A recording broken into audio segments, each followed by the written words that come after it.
Isang mapagpalang pagkakataon po ulit na makasama kayo. Ako po si Donna at buong puso ko kayong tinatanggap dito sa Tadhana TV kung saan ang bawat kwento ay salamin ng ating mga pangarap at pagsubok. Sabi nila, ang tiwala ay parang salamin. Kapag nabasag, mahirap nang buuin. Paano kung ang mismong kamay na dapat sana'y poprotekta sa'yo, ang siyang dumurog nito sa harap mo? Paano ka babangon kung ang anino ng pagdududa ay pilit na tinatakpan ang liwanag ng iyong katotohanan? The board has decided. Effective immediately, Dr. Navarro, you are suspended. Parang nabasag ang buong mundo sa pandinig ni Althea. Biglang nabingi ang kanyang mga tainga sa apat na sulok ng malamig na opisina ng hospital director. Ang tanging naririnig na lang niya ay ang malakas na kabog ng sarili niyang dibdib. Ang mga salitang iyon, sinuspinde, ay umalingaw-ngaw na parang isang hatol ng kamatayan. Napatingin siya sa plakang nakapatong sa malaking lamesa. Dr. Alberto Gonzales, Hospital Director. Ang lalaking kaharap niya ngayon ay ang dating mentor niya, ang taong humanga sa kanyang dedikasyon. Ngayon, ang mga mata nito ay walang emosyon, malayo, na para bang nakatingin sa isang estranghero. Pending a full investigation. Dagdag pa nito na lalong nagpabigat sa krus na ipinapasa na sa kanya. Hindi makapagsalita si Althea. Naramdaman niya ang unti-unting panlalamig ng kanyang mga kamay. 15 taon. 15 taon ng kanyang buhay, ng kanyang pagod, ng kanyang puyat. Ang inilaan niya sa ospital na ito. Ang bawat pasilyo, ang bawat kwarto, ang bawat sulok ay saksi sa kanyang sinumpaang tungkulin. Ngayon, sa isang iglap, lahat ng yun ay binubura. Tumayo siya, nanginginig ang mga tuhod. Hindi niya alam kung paano siya nakalabas ng opisina. Paglabas niya, ang dating pamilyar na pasilyo ay tila naging isang entablado. Ang mga bulungan ng mga nurse, ang mga mapanuring tingin ng mga kapwa-doktor. Lahat ay parang mga punyal na tumutusok sa kanyang likuran. Dati, ang bawat pagdaan niya dito ay sinasalubong ng pagbati at respeto. Good morning, Doktora Althea. Doktora, ang galing po ng operasyon niyo kahapon. Ngayon, ang hangin ay puno ng paghuhusga. Nanginig ang kanyang kamay habang kinakapa ang cellphone sa bulsa ng kanyang puting coat. Kailangan niyang tawagan si Marco, ang asawa niya, ang kanyang kakampi. Si Marco ang makakaintindi sa lahat. Pero bago pa man niya mahanap ang pangalan ni Marco, nagring ang kanyang telepono. Isang pangalan ang lumitaw sa screen, Doña Elvira, ang kanyang biyenan. Saglit na gumaan ang kanyang pakiramdam. Siguro, tatawag ito para kamustahin siya, para palakasin ang kanyang loob. Hello po, Mama, halos pabulong niyang sabi. Isang malamig at matigas na boses ang sumagot mula sa kabilang linya. Walang bakas ng pag-aalala, walang bahid ng simpatiya. Anong kahihiya na naman ito, Althea? Natigilan si Althea. Ang tanong ay parang isang sampal. Hindi ko lubos maisip na ang isang imperial ay masasangkot sa ganitong iskandalo. Isang suhulan? Corruption? For God's sake, Althea, pinagkakatiwalaan ka ng asawa mo. Mama, hindi po totoo. Huwag mo akong subukang lokohin. Putol ni Doña Elvira. Tumaas ang boses nito. Nakakalat na sa lahat ng news channels. Pinagtatawanan na tayo. Alam mo ba kung gaano mo dinudungisan ang pangalang imperial? Ang pangalan na pinaghirapan ng aming mga ninuno? Ang bawat salita ay parang asido na tumutunaw sa natitirang pag-asa sa puso ni Althea. Hindi siya tinanong kung okay lang ba siya. Hindi siya tinanong kung ano ang nangyari. Hinatulan na siya kaagad. Wag na wag mong isipin na hindi ko alam ang mga pinaggagawa mo. Ayusin mo to, Althea. Ayusin mo to bago pa madamay ng tuluyan ang karir ng anak ko. At ibinaba ang telepono. Naiwan si Althea na nakatayo sa gitna ng pasilyo. Hawak ang cellphone na tila isang piraso ng yelo. Mas masakit pa pala ito kaysa sa suspension. Ang pagtalikod ng pamilyang dapat sanay kanyang sandalan. Nanginginig ang kanyang mga daliri habang pinipindot ang pangalan ni Marco. Please, Marco. Sagutin mo. Please, nagring ito. Isang beses, dalawa, tatlo. Bago ito napunta sa voicemail, sinubukan niya ulit. Ganoon ulit. Voicemail. Ang luhang kanina pa niya pinipigilan ay nagsimula nang mamuo sa kanyang mga mata. Pakiramdam niya ay nag-iisa siya sa buong mundo. Biglang tumunog ang kanyang telepono. Isang text message. Mabilis niya itong binuksan, umaasa. Galing kay Marco. I'm in a meeting. We'll talk later. Just don't talk to the press. Ang bigat ng bawat hakbang ni Althea, palabas ng ospital ay parang may nakakadenang bakal sa kanyang mga paa. Ang puting coat na dati simbolo ng kanyang dangal at kapangyarihan ay tila isa na lang mabigat na balabal ng kahihiyan. Pagbukas ng automatic glass doors, isang liwanag ang sumalubong sa kanya. Hindi ito ang liwanag ng araw. Ito ang sunod-sunod na flash ng mga kamera.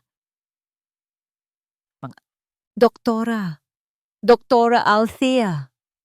Totoo po ba ang mga akusasyon? Is it true, Doc? May tinanggap kayong kickback mula sa Med-Equip Corp? Isang pader ng mga mikropono at kamera ang bumungad sa kanya. Isang kawan ng mga reporter, mga buwitreng nakaamoy ng sariwang laman. Para siyang isang hayop na nasukol, hindi siya makahinga. Paanong nalaman nila agad? Napaatras siya. Ang likod ay tumama sa salaming pinto. Ang mga tanong ay parang mga batong ibinabato sa kanya. Ang mga ilaw ay nakakasilaw. Nalulula siya. Natataranta. Excuse me! Excuse me po! Padaan po kami! Isang boses ng lalaki ang naririnig niya mula sa kanyang gilid. Isang pamilyar na mukha. Si Dr. Ben Cervantes, isa sa mga pinakamasipag na resident doctor sa kanyang departamento. Inilagay ni Ben ang sarili sa pagitan niya at ng mga reporter. Ginamit ang katawan nito bilang panangga. Doktora, dito po tayo. Mahinang sabi ni Ben, habang marahang iginagabay siya palayo sa kaguluhan.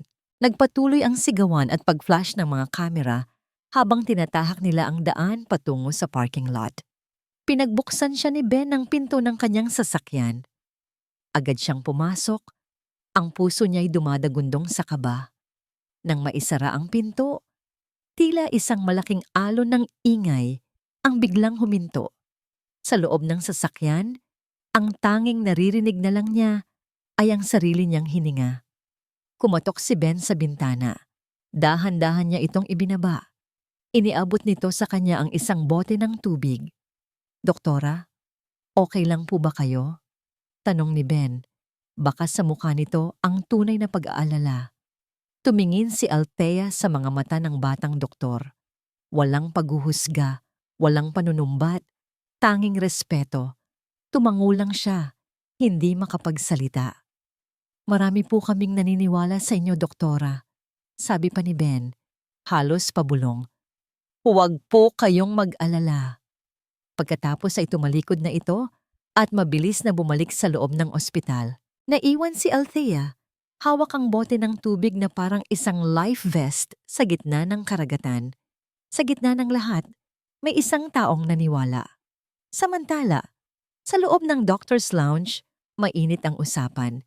Si Dr. Ingrid Reyes, na matagal nang may inggit kay Althea, ay siyang bida sa kwentuhan. Well, what did you expect? Sabi niya habang humihigop ng kape, may ngisi sa kanyang mga labi. Laging paborito eh. Akala mo kung sinong perpekto. Now we know. Grabe naman Ingrid. Baka naman hindi totoo. Sabi ng isang batang doktor. Tinaasan siya ng kilay ni Ingrid. Hindi totoo? The hospital won't suspend its star surgeon for nothing. May baho yan for sure. Sobra kasi ang confidence, very unprofessional. Ang mga bulungan ay nagpatuloy. Unti-unting nilalaso ng hangin. Unti-unting sinisira ang pangalang pinaghirapan ni Althea sa loob ng maraming taon. Pag-uwi ni Althea sa kanilang tahimik at malaking bahay, ang katahimikan ay tila mas nakakabingi. Walang Marco na sumalubong sa kanya. Dumiretso siya sa kanilang kwarto at naupo sa gilid ng kama. Tulala. Gabi na nang dumating si Marco. Pumasok ito sa kwarto na tila pagod na pagod.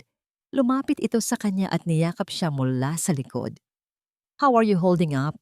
Malumanay na tanong nito. "This is a nightmare." Humarap si Althea. Hinahanap ang mga mata ng asawa. "Marco, anong nangyayari? Nagsimula ang lahat sa'yo. Sa imbestigasyon sa Senado. Paanong nadamay ako dito?"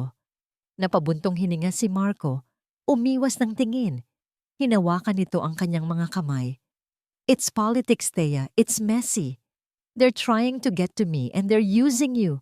Gagamitin nila ang lahat para sirain ako." "Pero bakit ako? Bakit sa ospital? Ang ebidensya daw." "This is more complicated than you think." Mabilis na sabi ni Marco. Saglit itong natigilan na para bang may nasabi siyang hindi dapat. Agad nitong binawi. "Ang ibig kong sabihin, we just need to be smart about this. Kailangan nating maging isang team. Huwag kang mag-alala. Aayusin ko to. I promise." May kung anong malamig na gumapang sa puso ni Althea. Ang mga salita ni Marco ay para siyang pinapakalma. Pero ang mga mata nito, may inililihim, may pader sa pagitan nila na ngayon lang niya naramdaman. Iniwan siya ni Marco sa kwarto para maligo. Naiwan siyang muli sa katahimikan. Mas maraming tanong kaysa sagot. Umupo siya sa kanyang maliit na study table at binuksan ang kanyang laptop. Kailangan niyang mag-isip. Biglang may tumunog. Isang email notification. Galing sa administrasyon ng ospital. Binuksan niya ito. Subject: Formal turnover of responsibilities. Ang laman ng email ay isang formal na utos. In compliance with hospital protocol, regarding your recent suspension, you are hereby required to turn over all active patient files and surgical responsibilities to the head of the cardiology department. Binasa niya ang mga salita at ang puso niya'y lalong nanikip. Ang kanyang mga pasyente, ang mga taong umaasa sa kanya. At sa dulo ng listahan ng mga pasyente, isang pangalan ang tila tumalon mula sa screen at sumaksak sa kanyang dibdib. Leah Sanchez, 8 years old, Tetralogy of Fallot, surgical schedule, Tuesday. Si Leah, ang batang may butas sa puso na ipinangako niyang pagagalingin. Ang operasyon niya sa Martes. Kinabukasan, ang araw ay sumikat na parang isang mapanuring mata sa langit. Pero para kay Althea, ang liwanag ay hindi na nakakasilaw, kundi nakakabulag. Hindi pa man niya naiinom ang unang tasa ng kape. Isang tawag ang muling nagpabigat sa kanyang umaga. "Althea, pumunta ka dito sa bahay. Ngayon na." Walang hello. Walang kumusta. Isang utos. Galing kay Doña Elvira. Pagdating niya sa mansyon ng mga Imperial, ang malaking gate na bakal ay bumukas na tila bibig ng isang halimaw na handang lumamon sa kanya. Ang hardin na dati nagbibigay sa kanya ng kapayapaan ay ngayon puno ng mga aninong mapanghusga. Sinalubong siya ng isang katulong at iginiya papasok sa formal living room. Ang silid ay malamig, nababalot ng katahimikan na mas maingay pa sa sigawan. Nakaupo sa isang silyang tila isang trono si Doña Elvira. Ang kanyang tindig ay matigas. Ang kanyang mukha ay parang maskarang gawa sa marmol. Sa gilid, nakatayo si Marco. Nakayuko, hindi makatingin sa kanya. "Maupo ka," sabi ni Doña Elvira. Ang boses ay kasing lamig ng hangin mula sa aircon. Sumunod si Althea. Naupo siya sa sofa sa tapat ng biyenan. Pakiramdam niya ay isa siyang akusado sa isang korte. Hindi nagsalita si Doña Elvira. Sa halip, kinuha nito ang remote control sa tabi at binuksan ang malaking flat screen TV na nakasabit sa dingding. Isang news report ang lumabas. Ang mukha ni Althea. Ang mukha niya habang sinusugod ng mga reporter kahapon. Ang headline sa ilalim: "Asawang doktora ni Senador Imperial, sangkot sa anomalya." "Tingnan mo," mahinang sabi ni Doña Elvira. pero puno ng diin. Tingnan mo ang ginawa mo sa pangalan natin. Itinutok nito ang remote sa kanya. For generations, the imperial name has been synonymous with honor, with integrity. At sa isang iglap, sinira mo ang lahat ng iyon. Mama, wala po akong kasalanan, mariing sabi ni Althea. Ang boses ay nagsisimula nang manginig sa pinipigilang galit at sakit. Ginagamit lang nila ako para sirain si Marco. Tumingin si Doña Elvira kay Marco na para bang nagtatanong. Pero si Marco ay nanatiling tahimik. Duwag. Isang mapaklang tawa ang kumawala sa mga labi ng matanda. Wala kang kasalanan, Althea. Sa mundo natin, perception is reality. At sa ngayon, ang tingin sa'yo ng buong Pilipinas ay isa kang corrupt na doktora. Lumapit ito sa kanya. Ang bawat hakbang ay mabigat. Mayroon lang tayong isang paraan para malinis ito. Kailangan mong humarap sa media, deklara nito. You will call for a press conference. Natigilan si Althea. Ano po ang sasabihin ko? Aaminin mo na nagkaroon ng lapse in judgment, isang pagkakamali sa proseso, isang administrative oversight. Hindi mo aaminin ang suhol, pero aakuin mo ang responsibilidad sa kapabayaan. You will apologize to the public for the shame you have brought upon this family. Hindi makapaniwala si Althea sa kanyang naririnig. Gusto nilang isakripisyo siya. Gusto nilang gamitin siya bilang tupa na ihahain para lang maligtas ang pangalan nila. Hindi ko po gagawin yan, matigas na sabi ni Althea. Ano? Ang sabihin na nagpabaya ako ay pagsira na rin sa buong karir ko, Mama. Pagsisinungaling yon. Career? Muling tumawa si Doña Elvira, puno ng pangmamaliit. Your career is secondary to your husband's. Ang tungkulin mo bilang asawa ay protektahan siya, suportahan siya, hindi ang maging pabigat. Sa wakas, tumingin si Althea kay Marco. Nagmamakaawa ang kanyang mga mata. Marco, please, say something, defend me. Pero si Marco ay nanatiling pipi. Ang kanyang katahimikan ay isang sigaw ng pagtataksil. Inayos na sana ni Marco ang lahat kung hindi ka lang naging pabaya. Sigaw ni Doña Elvira, puno ng pagkasuklam. Pero wala. Hinayaan mong lumaki ang gulo. Doon na napuno si Althea. Tumayo siya. Ang panginginig ng kanyang katawan ay napalitan ng isang tapang na ngayon lang niya naramdaman. Tumingin siya sa malaking family portrait na nakasabit sa dingding. Nandoon silang lahat. Si Doña Elvira, ang yumaong asawa nito, si Marco, at siya. Nakangiti siya sa litrato, ang braso ni Marco ay nakaakbay sa kanya. Isang perpektong pamilya, isang kasinungalingan. Ngayon niya lang napagtanto. Sa larawang yon, at sa totoong buhay, hindi siya bahagi ng pamilya. Isa lang siyang palamuti. Isang magandang tropeyo na isinasabit sa braso ng isang senador. Isang pangalan na idinugtong sa apelhidong imperial. Hindi po ako aamin sa kasalanang hindi ko ginawa. Ang bawat salita ay malinaw. Matatag, walang pag-aalinlangan. Napatanga si Doña Elvira, hindi makapaniwala sa kanyang narinig. Ang laging masunurin, ang laging mabait, na manugang ay sumasagot sa kanya. Ang mukha ng matanda ay unti-unting nagbago. Ang pagkabigla ay napalitan ng isang malamig at mapanganib na galit. Ang kanyang mga mata ay parang 2 piraso ng yelo. Nangangako ng isang digmaang hindi pa nagsisimula. Umalis si Althea sa mansyon ng mga imperial na parang isang sundalong sugatan mula sa isang labanan. Ang bawat salita ni Doña Elvira, ang bawat sandali ng katahimikan ni Marco, ay mga sugat na humahapdi sa kanyang puso. Nagmaneho siya ng walang patutunguhan. Ang mga pamilyar na kalsada ng Maynila ay tila naging isang dayuhang lugar. Pakiramdam niya, wala na siyang tahanang mauuwian. Ang bahay nila ni Marco ay isa na lang gusali. Ang mansyon ng mga imperial ay isang kulungan. Napahinto siya sa isang tabi. Sumandal ang kanyang ulo sa manibela. Dito, sa loob ng kanyang sasakyan, sa wakas ay hinayaan niyang tumulo ang mga luhang kanina pa niya pinipigilan. Umiyak siya hindi lang dahil sa sakit, kundi dahil sa galit. Galit sa sarili niya. Bakit niya hinayaang mangyari ito? Bakit niya isinuko ang sarili niyang pagkatao para sa isang pag-ibig na sa huli tinalikuran din siya? Sa gitna ng kanyang pagluha, may isang imahe na pumasok sa kanyang isipan. Isang maliit na mukha, isang pares ng malalaki, at bilugang mga mata na puno ng takot pero may bahid ng pag-asa. Si Leah.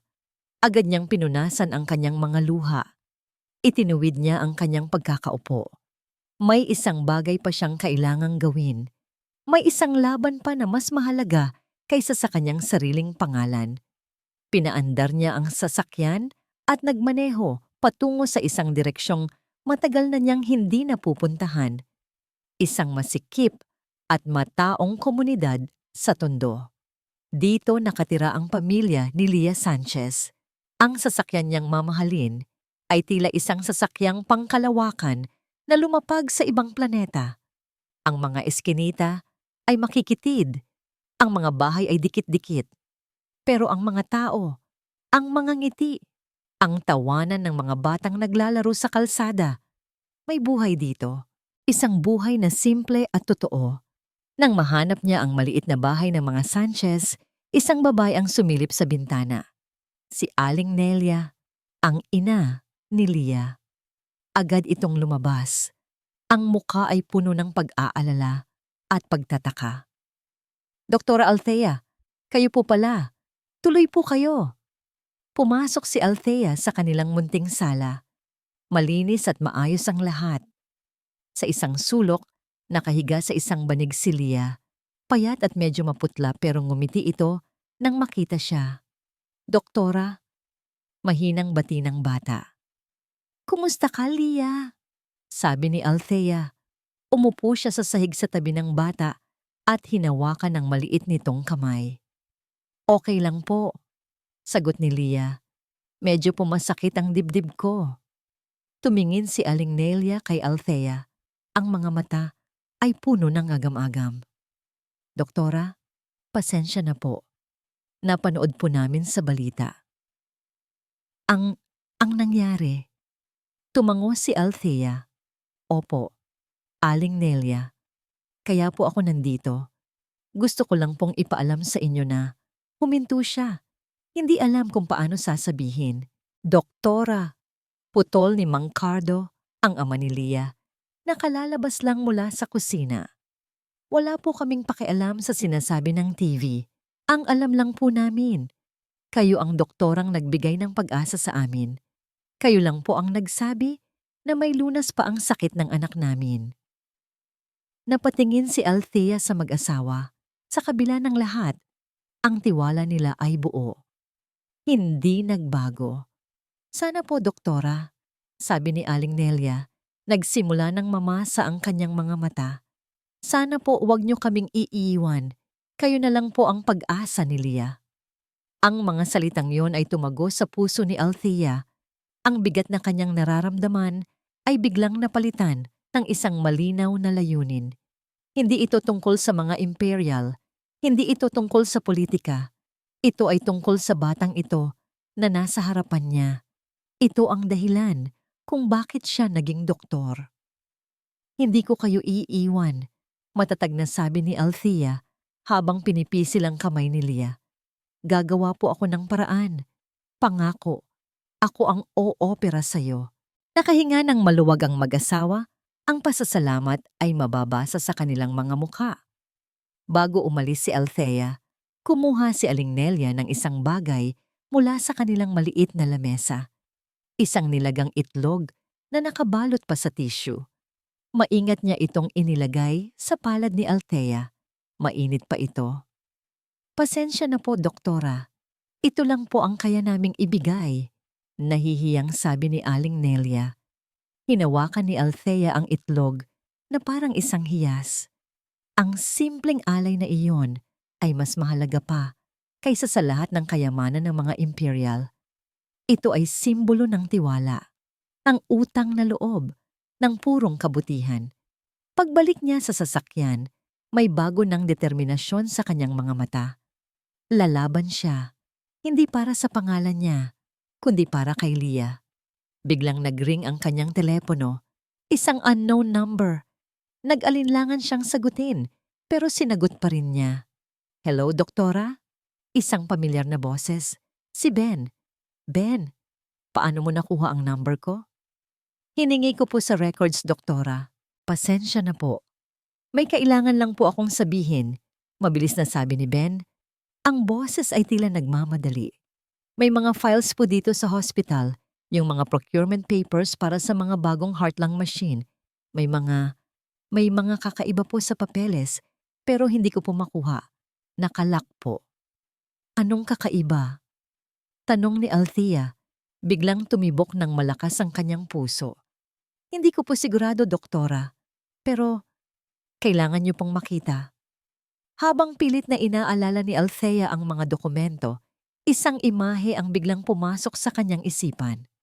Ang mukha ni Dr. Ingrid Reyes, at habang papalayo ang kanyang sasakyan, mula sa salamin sa gilid, may natanaw siyang isang pamilyar na figura sa kanto ng eskinita. Si Dr. Ingrid Reyes.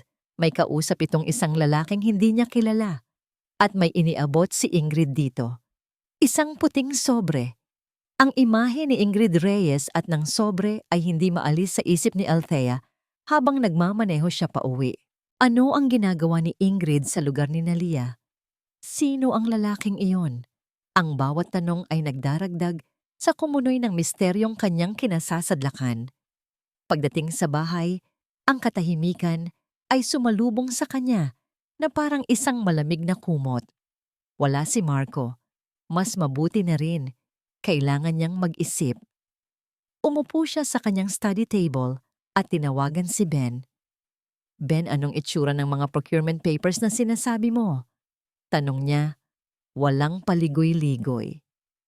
Doktora, mga purchase order po para sa 2 bagong ECMO machine galing sa Mediquip Corp. Napansin ko lang po kasi na sobrang bilis ng approval process. Usually po, inaabot ng buwan. Ito, wala pa pong 1 linggo. Approved na kaagad. Mediquip Corporation. Ang pangalang nasa sentro ng iskandalo. Kaya mo bang kumuha ng kopya?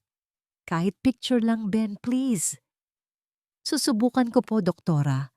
Mahigpit po ngayon, pero gagawa po ako ng paraan. Kinagabihan, habang nakaupo siya sa dilim ng kanyang opisina, isang message ang pumasok sa kanyang telepono. Galing kay Ben. Walang text. Isang series ng mga litrato lang. Mga litrato ng mga dokumento. Mabilis niyang ibinaba ang mga imahe sa kanyang laptop at pinalaki. Purchase orders, technical specifications, at ang huling pahina, ang approval sheet. Nandoon. Malinaw na malinaw. Ang pirma niya, Dr. Althea Navarro Imperial, Head of Cardiothoracic Surgery. Tinitigan niya ang pirma. Pamilyar, pero may mali. Isang pakiramdam na hindi niya maipaliwanag. Parang sulat niya, pero hindi sa kanya. Kinuha niya ang kanyang lumang prescription pad at isang fountain pen. Paulit-ulit niyang isinulat ang kanyang pangalan. Althea Navarro Imperial. Althea Navarro Imperial. Ikinumpara niya ang mga ito sa pirma sa dokumento. Halos perpekto. Pero may isang bahagyang pagkakaiba sa pagkurbada ng letrang N. Isang detalyeng napakaliit na hindi mapapansin ng kahit sino. Maliban sa kanya, hindi ito ang pirma niya. Biglang nanlamig ang buo niyang katawan. May gumamit ng pangalan niya. May pumeke ng pirma niya. Kasabay ng panlalamig ay ang pag-init ng kanyang ulo. Nagbalik sa kanyang alaala ang isang pag-uusap nila ni Marco. Ilang linggo na ang nakalipas. Nagrereklamo ito sa kanya. Thea, ang laki na naman ng office expenses ko this quarter. These political contributions are bleeding me dry. Noon, binaliwala niya lang iyon. Isang normal na hinaing ng isang politiko. Pero ngayon, tumayo siya. Kailangan niyang makita ang opisina ni Marco sa kanilang bahay. Doon nito itinatago ang lahat ng mahahalagang papeles. Naglakad siya papunta sa kabilang dulo ng pasilyo. Ang pinto ng home office ni Marco ay laging bukas. Ngayon, nakasara ito. Sinubukan niyang pihitin ang doorknob. Nakalock. Hindi ito kailanman nilock ni Marco. Para saan? Sila lang naman ang nakatira sa bahay. Dinikit niya ang kanyang tainga sa pinto. Walang ingay. Sinilip niya ang siwang sa ilalim. Madilim. Bumalik siya sa kanilang kwarto. Ang puso niya'y kumakabog sa isang halo ng takot at determinasyon. Umupo siya sa kama, nagkunwaring nagbabasa, naghihintay. Lumipas ang ilang oras. Malalim na ang gabi. Ang pagod at bigat ng mga nangyari ay unti-unti nang dumadagan sa kanya. Papikit na sana ang kanyang mga mata nang may marinig siyang isang mahinang kaluskos mula sa labas ng kwarto. Hindi siya gumalaw. Pinakiramdaman niya ang paligid. Isang mahinang tunog ng pagbukas ng pinto. Ang pinto ng opisina ni Marco.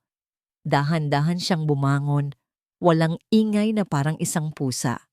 Sumilip siya sa siwang ng pinto ng kanilang kwarto. Ang ilaw sa pasilyo ay patay, pero ang liwanag mula sa bintana, sa dulo, ay sapat na para makita niya ang isang anino. Si Marco. Galing ito sa kanyang opisina at may dala itong isang itim na banker's box, isang kahon na puno ng mga dokumento. Dahan-dahan itong naglakad pababa ng hagdan. Maingat na huwag lumikha ng ingay. Sinundan siya ng tingin ni Althea. Nakita niya ang asawa na lumabas ng bahay at nagtungo sa garahe.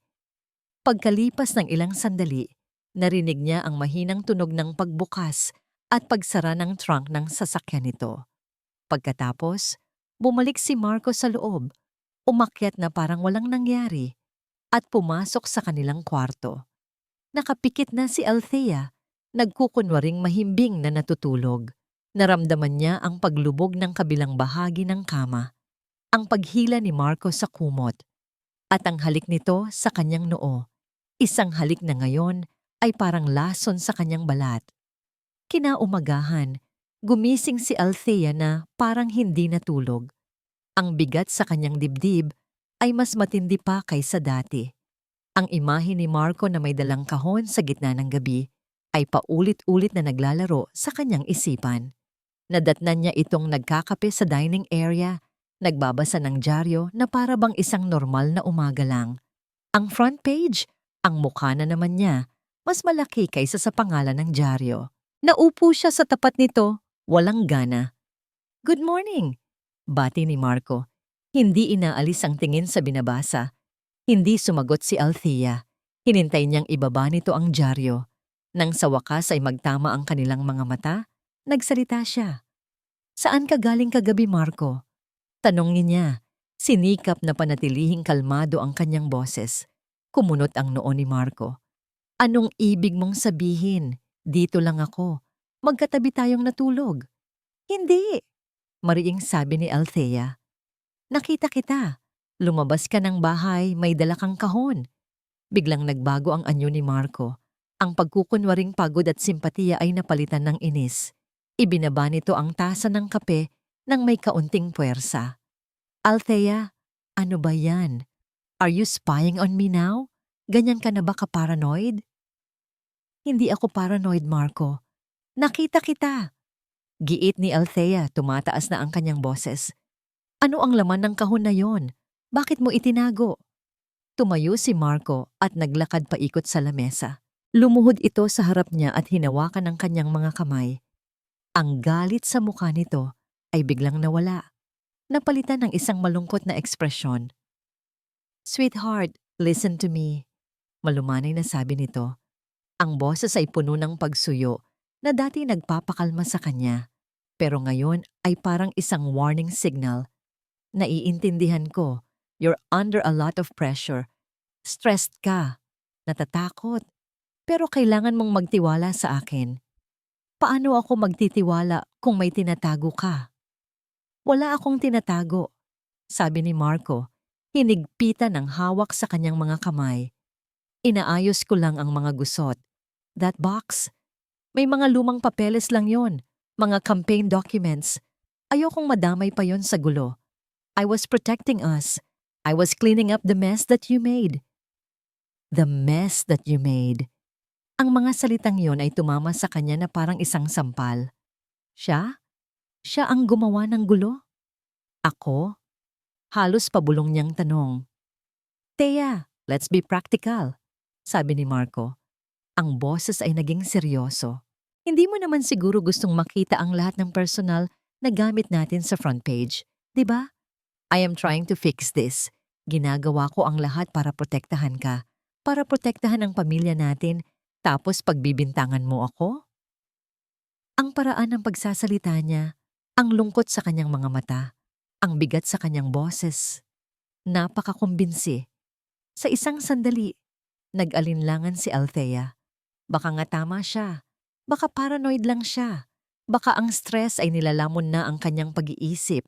Pero ang imahe ng pekeng pirma, ang pagkakalak ng pinto, ang paglilihim, bumitaw siya sa pagkakahawak ni Marco.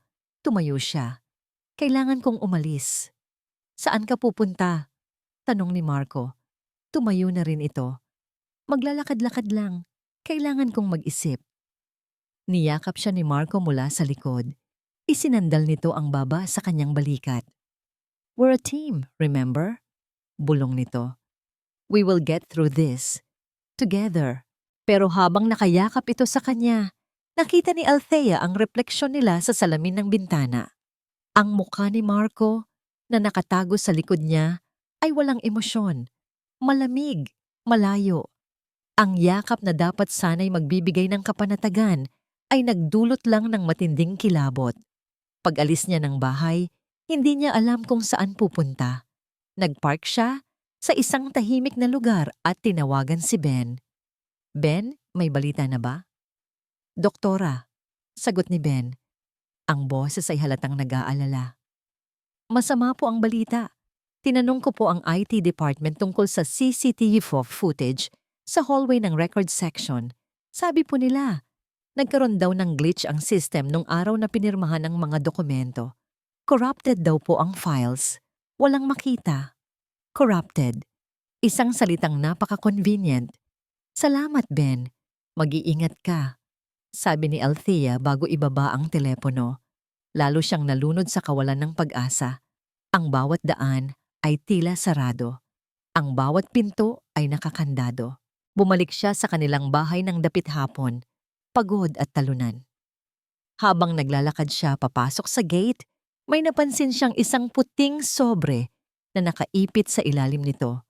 Kinuha niya ito. Walang pangalan, walang address. Tila sinadya lang na iwan doon. Kinakabahan, binuksan niya ito. Sa loob, wala itong sulat. Isang susi lang, isang luma at medyo kinakalawang na susi. At sa ilalim nito, isang maliit na piraso ng papel na tiniklop. Binuksan niya ito. May 3 salitang nakasulat sa magaspang na sulat kamay. Lumang silid ng mga archive, Departamento ng Cardiology. Gabi na. Ang ospital na dati abala at maingay ay isa ng tahimik na higante na tutulog sa ilalim ng dilim. Ang mga pasilyo ay mahahaba at malalamig. Ang bawat anino ay tila may sariling buhay. Para kay Althea, ang pagpasok sa lugar na ito, habang suspendido, ay isang malaking panganib. Pero mas malaki ang panganib kung mananatili siyang bulag sa katotohanan. Hawak niya ng mahigpit ang luma at malamig na susi sa kanyang palad. Sinadya niyang pumasok sa pamamagitan ng emergency exit sa basement kung saan alam niyang walang gaanong gwardya. Ang bawat hakbang niya ay maingat, ang bawat tunog ay pinakikinggan. Ang cardiology department ay nasa 2 palapag. Sa dulo ng isang pasilyong bihirang daanan, naroon ang isang pinto na gawa sa mabigat na kahoy, walang pangalan, walang label, tanging isang lumang keyhole na puno ng alikabok. Ito na siguro iyon. Nanginginig ang kanyang mga kamay habang isinusuot ang susi sa seradura, isang mahinang kalansing. Pinihit niya ito. Dahan-dahan, bumukas ang pinto kasabay ng isang mahinang langit-ngit. Isang amoy ng lumang papel at alikabok ang sumalubong sa kanya. Binuksan niya ang flashlight ng kanyang cellphone. Ang silid ay puno ng mga naglalakihang estante na puno ng mga kahon-kahon ng mga lumang file. Isang libingan ng mga nakalimutang kaso at papeles. Tinawagan niya si Ben. Itinapat ang telepono sa kanyang tainga. "Nandito na ako," bulong niya. "Okay po, doktora," sagot ni Ben sa kabilang linya. Base po sa logbook, ang mga budget approval files para sa taong ito ay dapat nasa estante sa bandang kaliwa. Pinakadulo. Hanapin niyo po ang label na Capex 2023. Sinundan ni Althea ang sinabi ni Ben. Dahan-dahan siyang naglakad sa pagitan ng mga estante. Ang liwanag ng kanyang flashlight ay gumuguhit sa dilim. At doon, sa isang sulok, nakita niya ito. Isang tumpok ng mga kahon na may label na Capex 2023. Isa-isa niyang tiningnan ang mga ito. Procurement, supplies, maintenance, hanggang sa nakita niya ang isang kahon na medyo nakatago sa likod ng iba. Mas bago ito, walang gaanong alikabok. Special Projects, City Department. Binuksan niya ang kahon. Sa ibabaw puro mga ordinaryong dokumento. Pero habang naghahalongkat siya, may nakapa siyang isang malaking brown envelope na nakasiksik sa ilalim. Inilabas niya ito. Binuksan. Ang laman nito ay nagpatigil sa kanyang paghinga. Mga kopya ng purchase orders mula sa Mediquip Corp. At sa likod nito, mga papel. Mga bond paper na puno ng kanyang pangalan, isinulat ng paulit-ulit. Ang iba ay nanginginig, ang iba ay halos perpekto. Mga sanayang sulat. Isang malinaw na ebidensya ng pamimeke. Sa gitna ng mga papel na yon, may isang bagay na nahulog. Isang lumang litrato. Dinampot niya ito. Ang puso niya ay tila piniga. Litrato nilang dalawa ni Marco. Noong mga panahong nagsisimula pa lang sila, nakangiti sila pareho, masaya, puno ng pangarap. Sa likod ng litrato, may nakasulat, "Sulat kamay ni Marco." Para sa aking pinakamagaling na doktora. Isang mainit na likido ang pumatak mula sa kanyang mata at tumama sa litrato. Ang alaala ng pagmamahal na yon, katabi ng ebidensya ng karumal-dumal na pagtataksil. Pero hindi pa yon ang pinakamasakit. Sa ilalim ng envelope, may isa pang bagay. Isang maliit, itim na digital voice recorder. Kinakabahan, pinindot niya ang play. Isang pamilyar na boses ang pumuno sa nakakabinging katahimikan ng silid. Ang boses ng kanyang asawa, ang boses ni Marco. "Don't worry about the approval," sabi ni Marco. Ang boses ay kalmado at puno ng kumpiyansa. "I'll handle the paperwork. My wife? She's the best. Her reputation is impeccable. No one will question her signature." Isang tawa ang narinig niya mula sa kausap ni Marco. "Senator, you are a genius, using your own wife as a shield." "It's not a shield," pagtatama ni Marco. At ang sumunod na sinabi nito, ang tuluyang dumurog sa puso ni Althea. "It's a guarantee, a practical solution." Practical solution. Iyon lang pala siya. Isang solusyon. Isang garantiyang magagamit. Pinatay niya ang recorder. Biglang nawala ang panginginig ng kanyang mga kamay. Biglang huminto ang pagpatak ng kanyang mga luha. Ang matinding sakit ay napalitan ng isang nakakakilabot na katahimikan sa kanyang kalooban. Lahat ay malinaw na. Ang lahat ng kasinungalingan. Ang lahat ng pagpapanggap. Isinilid niya ang lahat ng ebidensya, ang mga papel, ang litrato, ang recorder, sa kanyang bag. Tumayo siya. Ang kanyang mga galaw ay tiyak at walang pag-aalinlangan. Tapos na ang pagiging biktima. Humarap siya para umalis. Pero sa kanyang pagharap, isang mahinang langit-ngit ang kanyang narinig. Ang pinto ng silid na isinara niya kanina ay dahan-dahang bumubukas. At sa liwanag na nagmumula sa pasilyo, isang pamilyar na anino ang tumambad sa kanya, si Doña Elvira. Nakatayo si Doña Elvira sa bukana ng pinto. Ang kanyang silhueta ay nakabalangkas sa dilaw na ilaw ng pasilyo. Ang kanyang mukha ay nasa dilim, ngunit ramdam ni Althea ang bigat ng kanyang tingin. Sa isang iglap, inasahan ni Althea ang isang sigaw, isang akusasyon, isang gulo. Pero katahimikan lang ang ibinigay nito. Alam kong dito kita mahahanap, sabi ng matanda. Ang boses ay walang emosyon, pero pagod.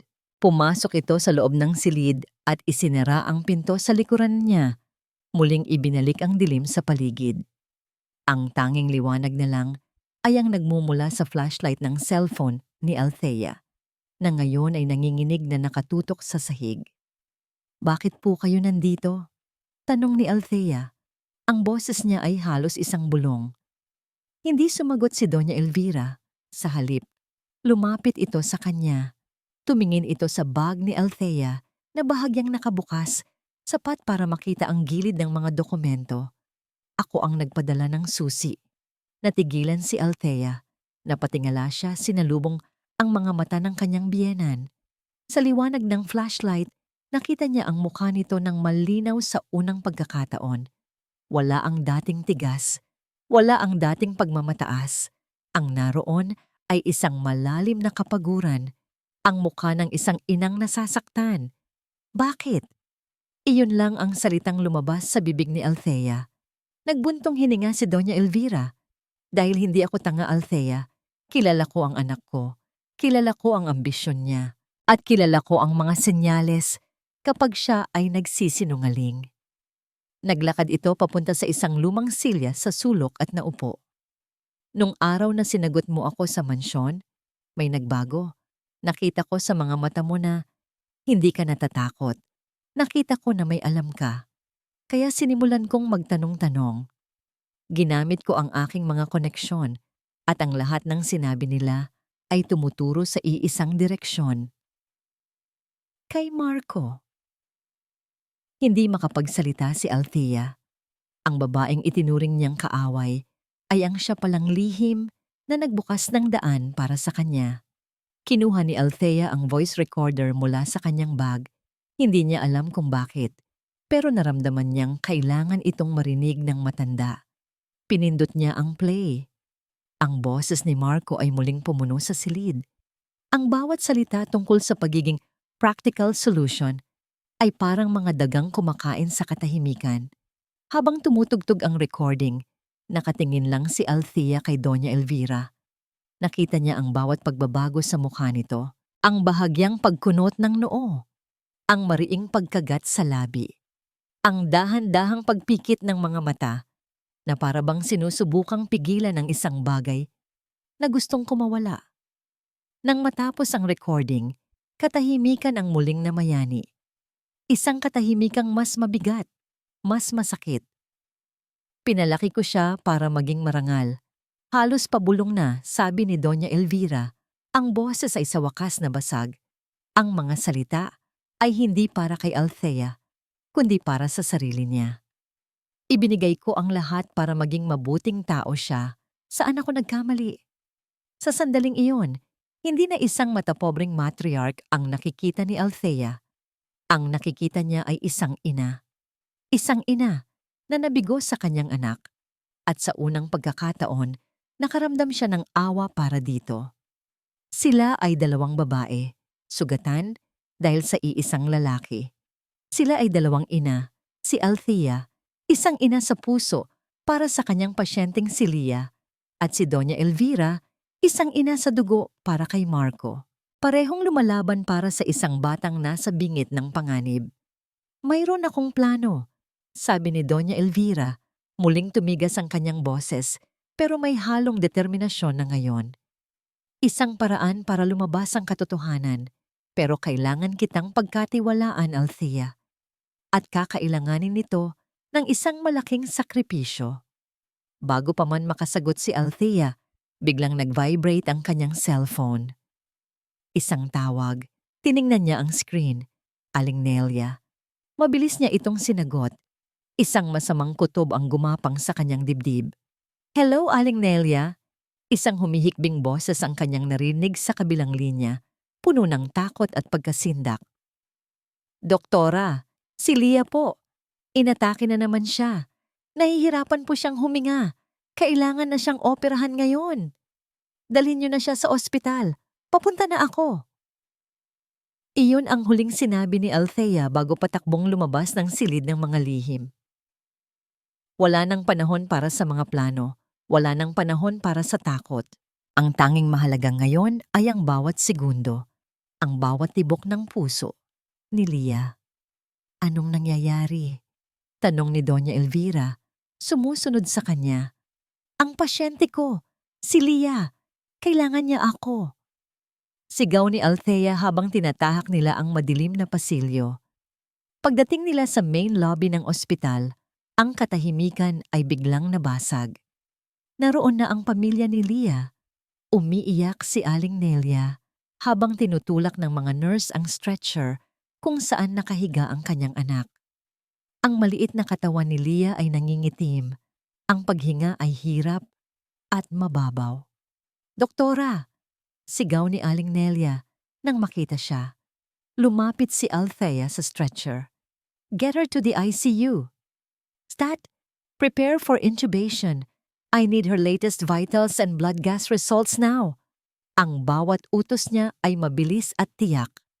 Ang pagiging isang suspendido at inaakusahang doktor ay biglang nawala. Sa sandaling iyon, siya si Dr. Althea Navarro, ang pinakamagaling na cardiac surgeon, at isang buhay ang nakasalalay sa kanyang mga kamay. Sinundan niya ang stretcher papasok sa ICU, pero hinarang siya sa pinto ng isang nurse. "Doktora, pasensya na po. Bawal po kayong pumasok. Suspendido po kayo." "I don't care about my suspension. That child will die if we don't act now." "Si Dr. Reyes na po ang on-call surgeon tonight. Siya na po ang tatawagin namin," sabi ng nurse, umiiwas ng tingin. Pagkalipas ng ilang minuto, dumating si Ingrid Reyes, halatang bagong gising. Tiningnan niya ang sitwasyon, pagkatapos ay tumingin kay Althea nang may halong pagtatagumpay. "I can handle this, Dr. Navarro," malamig na sabi ni Ingrid.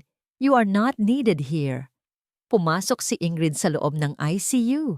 Iniwan si Althea sa labas, walang magawa, na parang isang ibong pinutulan ng pakpak. Sa salamin ng pinto, nakikita niya ang kaguluhan sa loob. Nakikita niyang sinusuri ni Ingrid ang mga chart. Ang mukha nito ay nagpapakita ng pag-aalinlangan. Alam ni Althea ang kaso ni Lia.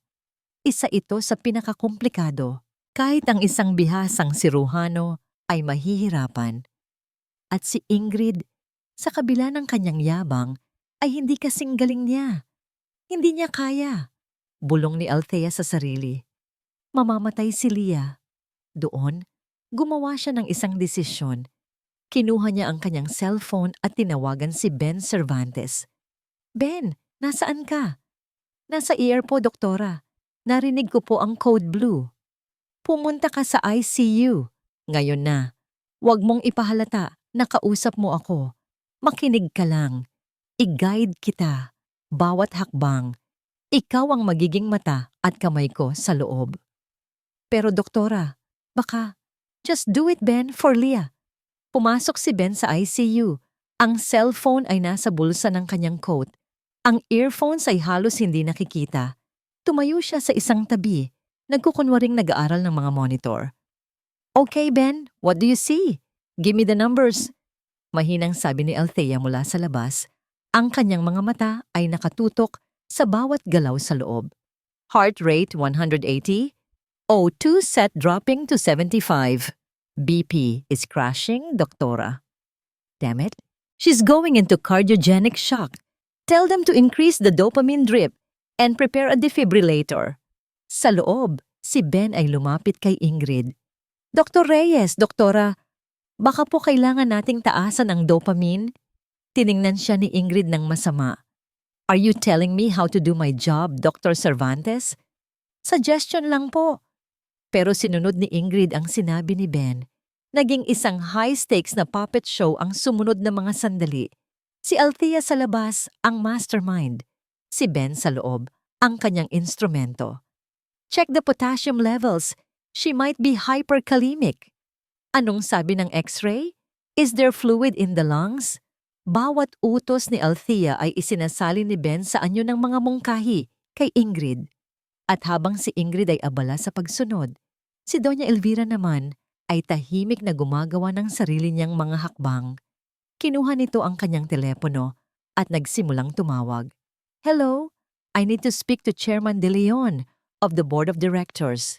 It's Elvira Imperial. It's an emergency? Ang tensyon sa labas ng ICU ay halos mas matindi pa kaysa sa loob. Si Althea ay nakikipaglaban para sa buhay ni Leah gamit ang kanyang boses. Si Doña Elvira ay nakikipaglaban para sa karir ni Althea gamit ang kanyang impluensya. Biglang, isang yayat nurse ang tumakbo palabas ng kwarto. Doktora, sinusunod po namin ang bawat sinasabi ni Dr. Cervantes. Lumalaban po si Leah.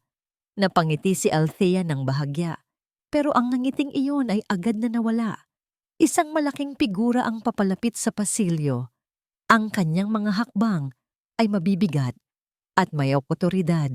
Si Dr. Gonzales, ang hospital director. Ang kanyang mukha ay madilim. Ang mga mata ay nag-aapoy sa galit. Sa likuran niya, 2 security guard. Huminto siya sa harap ni Althea. Dr. Navarro, what do you think you are doing? Ang tanong ni Dr. Gonzales ay parang isang malakas na kulog na yumanig sa buong pasilyo. Ang mga nurse na dumadaan ay napahinto.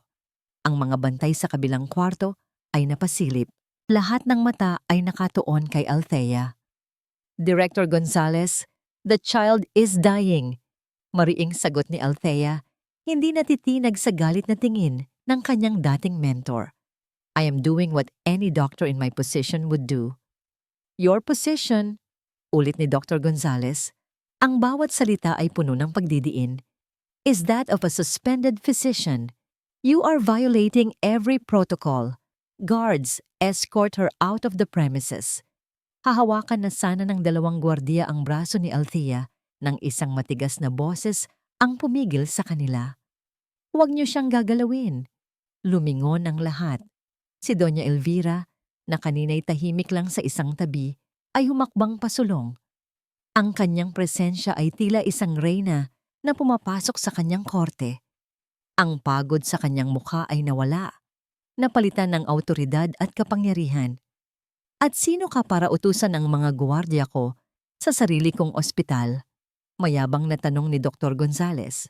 Ako lang naman ang asawa ng taong nagpondo para sa buong cardiology wing na kinatatayuan mo ngayon. Kalmadong sagot ni Doña Elvira. At ako rin ang taong kakausap lang sa pinakamalaking investor ng ospital na ito. Bago pa man makasagot si Dr. Gonzales, isang lalaking naka-Amerikana ang mabilis na naglakad papalapit sa kanila. Si Ginoong De Leon, ang chairman ng board of directors. Alberto, anong kaguluhan ito? Tanong ng chairman. Ang boses ay puno ng pag-aalala. Chairman, this woman is violating her suspension. Tumawag sa akin si Elvira. Putol ni G. De Leon. May mga bagay siyang sinabi sa akin. Mga bagay na lubhang nakakabahala. Habang nagaganap ang komprontasyon sa pasilyo ng ospital, isang ibang klaseng komprontasyon ang nangyayari sa mansyon ng mga imperial. Tinawagan ni Doña Elvira ang lahat ng importanteng miyembro ng pamilya, mga kapatid at pinsan ni Marco, para sa isang urgent family meeting. At syempre, nandoon si Marco. Walang kamalay-malay sa bagyong paparating. What's this all about, Mama? Tanong ni Marco, halatang naiinip. I have a Senate hearing in the morning. This won't take long, sagot ni Doña Elvira. Umupo siya sa kanyang trono sa gitna ng sala. Tiningnan niya ang kanyang anak. Pagkatapos ay inilabas niya ang isang maliit, itim na voice recorder at inilapag ito sa mesang salamin sa gitna. Bago ang lahat, sabi niya sa buong pamilya, mayroon lang akong gustong iparinig sa inyo. Pinindot niya ang play. Ang boses ni Marco, kampante at mayabang, ay umalingaw-ngaw sa buong silid. Don't worry about the approval. I'll handle the paperwork. No one will question her signature. Ang reaksyon sa silid ay agaran. Ang mga bulungan. Ang mga gulat na tingin. Si Marco, na kanina'y kampante, ay biglang namutla na parang isang multo. Senator, you are a genius, using your own wife as a shield. It's not a shield. It's a guarantee, a practical solution. Pagkatapos ng huling salita, pinatay ni Doña Elvira ang recorder. Isang nakakabinging katahimikan ang bumalot sa kanila. Lahat ng mata ay nakatuon kay Marco. Mama, saan? Saan mo nakuha iyan? Nanginginig na tanong ni Marco. Hindi sumagot si Doña Elvira. Ang kanyang katahimikan ay ang pinakamasakit na hatol. Bumagsak si Marco sa kanyang kinauupuan. Ang kanyang muka ay nasa kanyang mga palad. Ang kanyang pag-amin ay hindi na kailangan ng salita. Ang balita ay kumalat na parang apoy. Isang tawag lang mula sa isa sa mga kamag-anak ni Marco patungo sa isang kaibigang reporter. At ang buong katotohanan ay nagsimula nang lumabas, pabalik sa ospital. Ang cellphone ni Ginoong De Leon ay biglang nag-ring. Kinausap niya ang nasa kabilang linya at habang nakikinig, ang kanyang mukha ay nagpakita ng sunod-sunod na emosyon. Gulat, pagkadismaya, at sa huli, galit. Ibinaba niya ang telepono. Hinarap niya si Dr. Gonzales. Alberto, you are relieved of your duties as director. Effective immediately. Bumuo ka ng isang investigating committee base sa tsitsismis at politika, hindi sa katotohanan. Pagkatapos, humarap siya kay Althea. Ang kanyang mga mata ay puno ng pagsisisi at respeto. Doktora Navarro Imperial, I am so sorry. The board will issue a formal apology. Your suspension is lifted. Ngayon, kung papayag ka. Tumingin siya sa pinto ng ICU. The operating room is waiting for its best surgeon, doctor. Hindi na nagsalita pa si Althea. Tumango lang siya. Isang maliit ngunit matatag na tango. Mabilis siyang tumalikod at naglakad patungo sa surgical wing. Ang bawat hakbang niya ay muling nagkaroon ng bigat at layunin. Ang mga nurse at doktor na kanina'y mapanghusga ang tingin ay ngayon. Yumuyuko sa pagdaan niya. Huminto siya sa harap ng malaking double doors ng operating room. Huminga siya ng malalim. Ipinikit ang kanyang mga mata saglit. Inalis niya sa isip ang lahat. Si Marco, ang pamilya Imperial, ang iskandalo. Ang tanging natira ay si Leah. Binuksan niya ang kanyang mga mata. Matatag. Handa.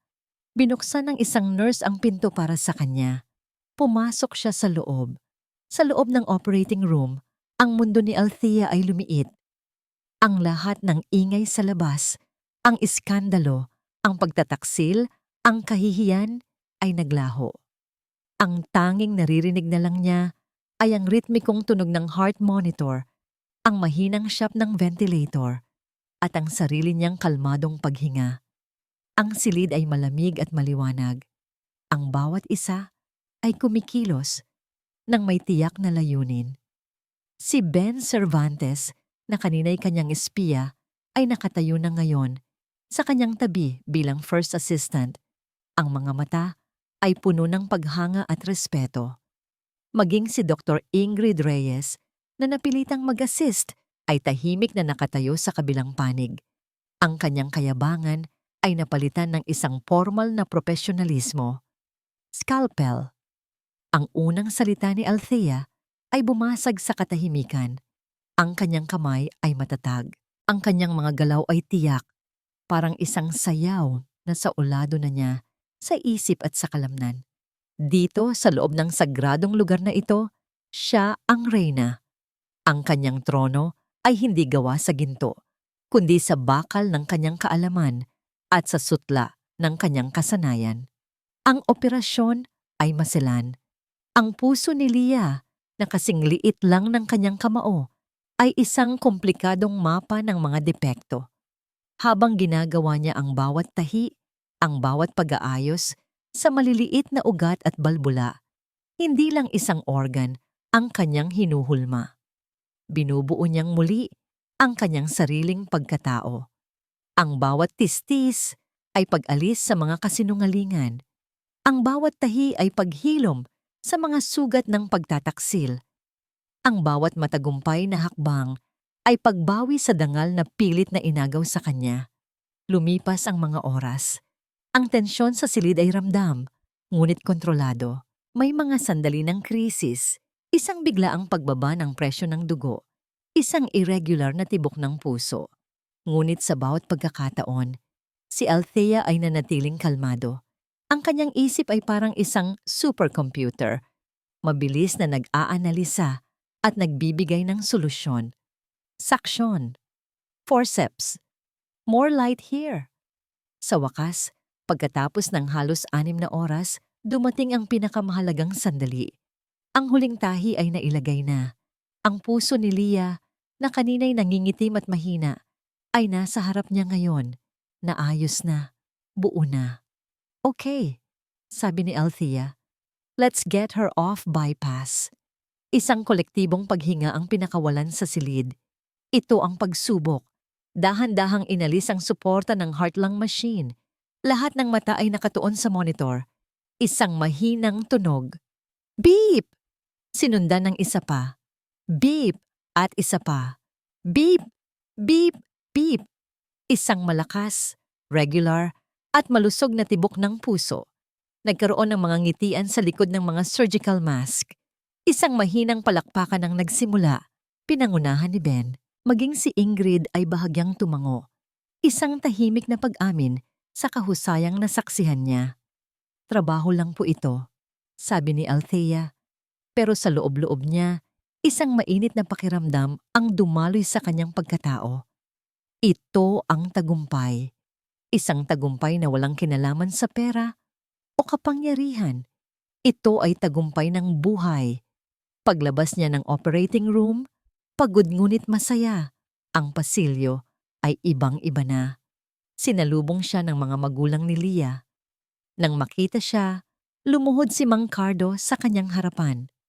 Doktora, maraming salamat po. Utang po namin sa inyo ang buhay ng anak namin.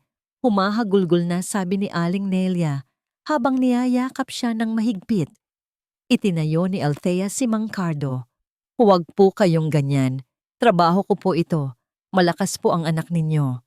Sa di kalayuan, nakatayo ang mga kapwa niya doktor at nurse. Sinalubong siya ng isang alon ng palakpakan. Hindi ito palakpak ng awa, kundi palakpak ng tunay na paghanga. Sa gitna ng mga pumapalakpak, nakita niya si Ingrid Reyes. Nagtama ang kanilang mga mata. Sa halip na inggit ang nakita ni Althea sa mga mata nito ay isang bagay na bago. Respeto. Lumapit ito sa kanya. Congratulations, Dr. Navarro, sabi ni Ingrid, inilahad ang kamay. That was a masterful surgery. Tinanggap ni Althea ang kamay nito. Thank you, Dr. Reyes.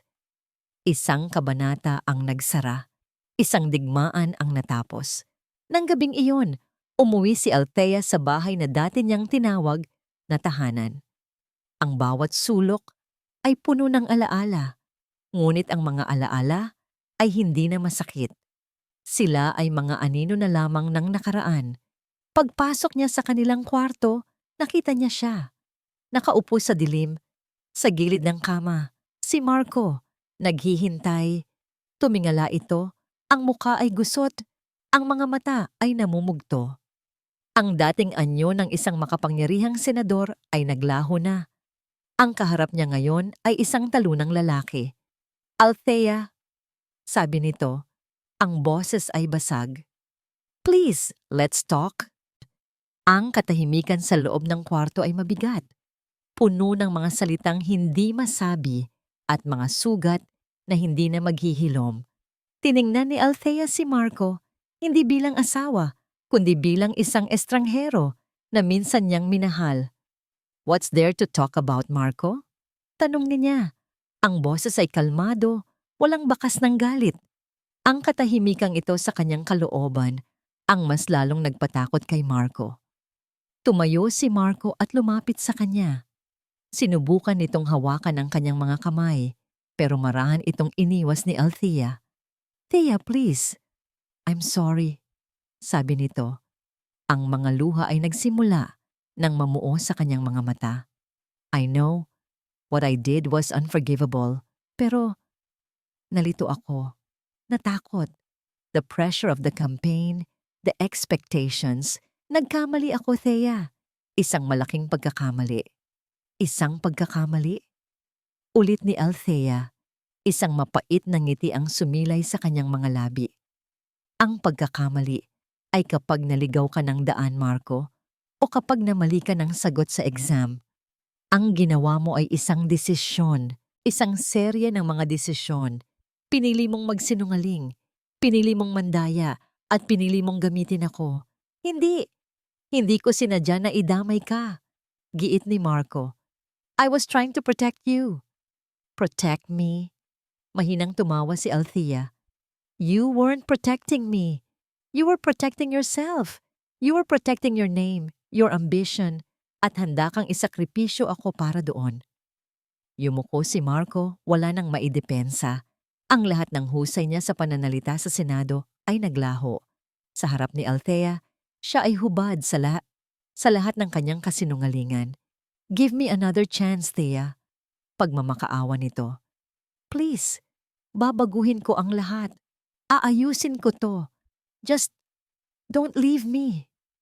Tumingin si Althea sa labas ng bintana, sa madilim na kalangitan. Naalala niya ang lahat ng kanyang isinakripisyo para kay Marco. Ang mga conference sa ibang bansa na hindi niya pinuntahan para samahan ito sa mga political dinner. Ang mga alok na maging head ng isang ospital sa Singapore na tinanggihan niya dahil ayaw nitong umalis ng bansa. Ang unti-unting paglimot niya sa sarili niyang pangarap para maging anino ng pangarap nito. "Alam mo, Marco," sabi ni Althea, muling tumingin sa kanya, "may isang pagkakamali ako sa lahat ng ito, at iyon ay ang hinayaan kong isipin mo na ang halaga ko ay nakadepende sa pagmamahal mo." "Thea, mahal kita." "No," malumanay na putol ni Althea. "You love the idea of me, the successful doctor wife, the perfect political spouse. Pero hindi mo minahal si Althea, ang babaeng may sariling isip, may sariling pangarap. Dahil kung minahal mo siya, hindi mo sana nagawang sirain siya." Dahan-dahan, hinubad ni Althea ang kanyang singsing pangkasal. Ang diamanteng dati, kumikinang ng buong pagmamalaki, ay tila nawalan na ng liwanag. Inilapag niya ito sa ibabaw ng dresser, katabi ng mga mamahaling pabango at alahas na regalo nito sa kanya. Ang tunog ng paglapat ng singsing sa salamin ay tila isang hudyat, isang katapusan. "Pinapatawad na kita, Marco," sabi niya. Isang kislap ng pag-asa ang sumilay sa mga mata ni Marco. "Pero hindi dahil sa'yo," dagdag ni Althea. "Pinapatawad kita para sa sarili ko, para makalaya na ako sa sakit, para makalaya na ako sa'yo." Tumalikod siya at naglakad papunta sa pinto. Hindi na siya lumingon. Bawat hakbang palayo sa lalaking iyon ay isang hakbang papalapit sa kanyang sarili. "Althea, wait!" Huling sigaw ni Marco. Huminto si Althea sa may pintuan, ngunit hindi humarap. "I hope you find your own heart to heal, Marco. Goodbye." At lumabas siya ng kwarto, lumabas siya ng bahay, lumabas siya sa buhay na matagal nang hindi para sa kanya. Habang naglalakad siya sa ilalim ng kalangitan, naramdaman niya ang malamig na hangin sa kanyang mukha. At sa unang pagkakataon, sa loob ng mahabang panahon, nakahinga siya ng maluwag. 1 taon ang lumipas. Isang bagong gusali ang nakatayo sa isang abalang kanto ng Maynila. Hindi ito kasing laki ng mga pribadong ospital, ngunit ang pinta nitong puti at asul ay nagbibigay ng pakiramdam ng kapayapaan at pag-asa. Sa harapan, isang malaking karatula ang nakasulat sa simple ngunit eleganteng mga letra. Puso mula sa Puso Foundation, isang sentro para sa kalusugan ng puso ng mga bata. Sa labas, nakatayo si Dr. Althea Navarro. Wala na ang apelyidong Imperial. Ang suot niya ay isang simpleng puting coat. Walang brand, walang pangalan ng ospital. Sa kanyang tabi ay si Dr. Ben Cervantes, ang kanyang kanang kamay, at ngayon ay isa ng ganap na Pediatric Cardiology Fellow. Isang batang babae na may malusog at mamula-mulang pisngi ang tumakbo palapit sa kanya. Doktora Thea! Ngumiti si Althea at yumuko para yakapin ang bata. Lia! Ang laki-laki mo na, ah? Pinanood niya si Lia habang masaya itong nakikipaglaro sa ibang mga bata sa maliit na garden ng foundation. Ang mga batang ito, na dati walang pag-asa, ay nabigyan ng pangalawang pagkakataon. Tumingin si Althea sa langit. Ang araw ay maliwanag at sa wakas, ang liwanag na yon ay hindi na nakakabulag. Ito ay mainit. Nagbibigay buhay. Ngumiti siya. Isang tunay at payapang ngiti. Lumipas ang isa pang taon. Ang puso mula sa Puso Foundation ay naging isang kanlungan. Ang mga kwento ng tagumpay nito ay hindi na nabibilang sa mga daliri. Para kay Althea, ang bawat batang napapagaling niya ay isang piraso ng kanyang sariling pusong nabubuo muli. Isang hapon, habang nag-aayos siya ng mga papeles sa kanyang maliit ngunit maaliwalas na opisina, isang sulat ang dumating para sa kanya. Ang sobre ay simple lang, kulay krema. Ang sulat kamay sa labas ay elegante at pamilyar. Dr. Althea Navarro, binuksan niya ito. Mahal kong Althea, hindi ko alam kung paano sisimulan ito. Siguro, dapat sa isang paumanhin. Patawad. Patawad sa lahat ng sakit na idinulot ko sa'yo. Sa lahat ng bigat na ipinapasan ko sa iyong mga balikat. Noon, ang tanging mahalaga sa akin ay ang pangalan, ang dangal, ang hiya. Ngayon, sa katahimikan ng aking pag-iisa, naiintindihan ko na. Ang tunay na dangal ay nasa pag-amin ng pagkakamali at sa pagharap sa katotohanan, gaano man ito kapait. Si Marco ay nasa probinsya na. Tinatalikuran na niya ang politika. Sinusubukan niyang ayusin ang kanyang sarili, malayo sa anino ng pangalang Imperial. Isang mahabang proseso, pero umaasa ako. Bilang isang ina, iyon na lang ang magagawa ko, ang umasa. Nabalitaan ko ang tungkol sa iyong foundation. Nakikita ko ang mga ngiti ng mga batang tinutulungan mo sa telebisyon. Ipinagmamalaki kita, Althea. Hindi bilang manugang ng mga Imperial, kundi bilang isang kahangahangang babae na nanindigan para sa tama. Ikaw ang dangal na hindi namin nakita. Sana, balang araw, mapatawad mo rin ako. Nagmamahal, Elvira. Tinitigan ni Althea ang sulat. Wala nang galit, wala nang sakit.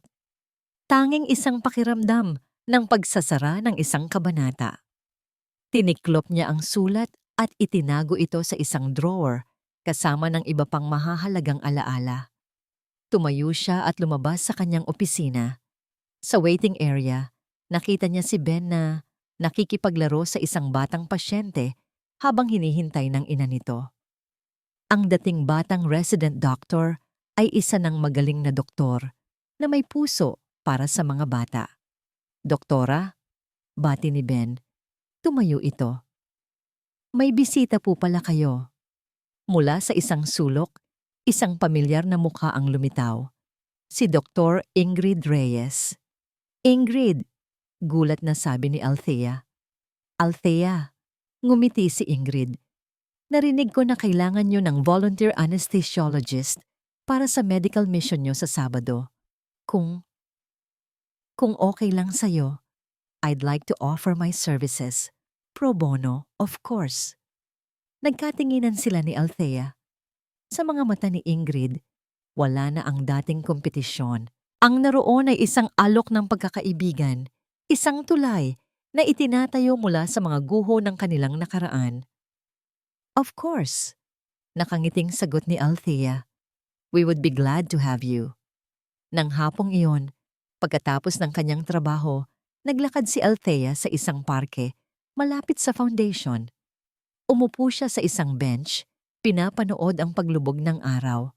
Ang kulay kahel na langit ay nagpapaalala sa kanya na ang bawat pagtatapos ay simula ng isang bagong umaga.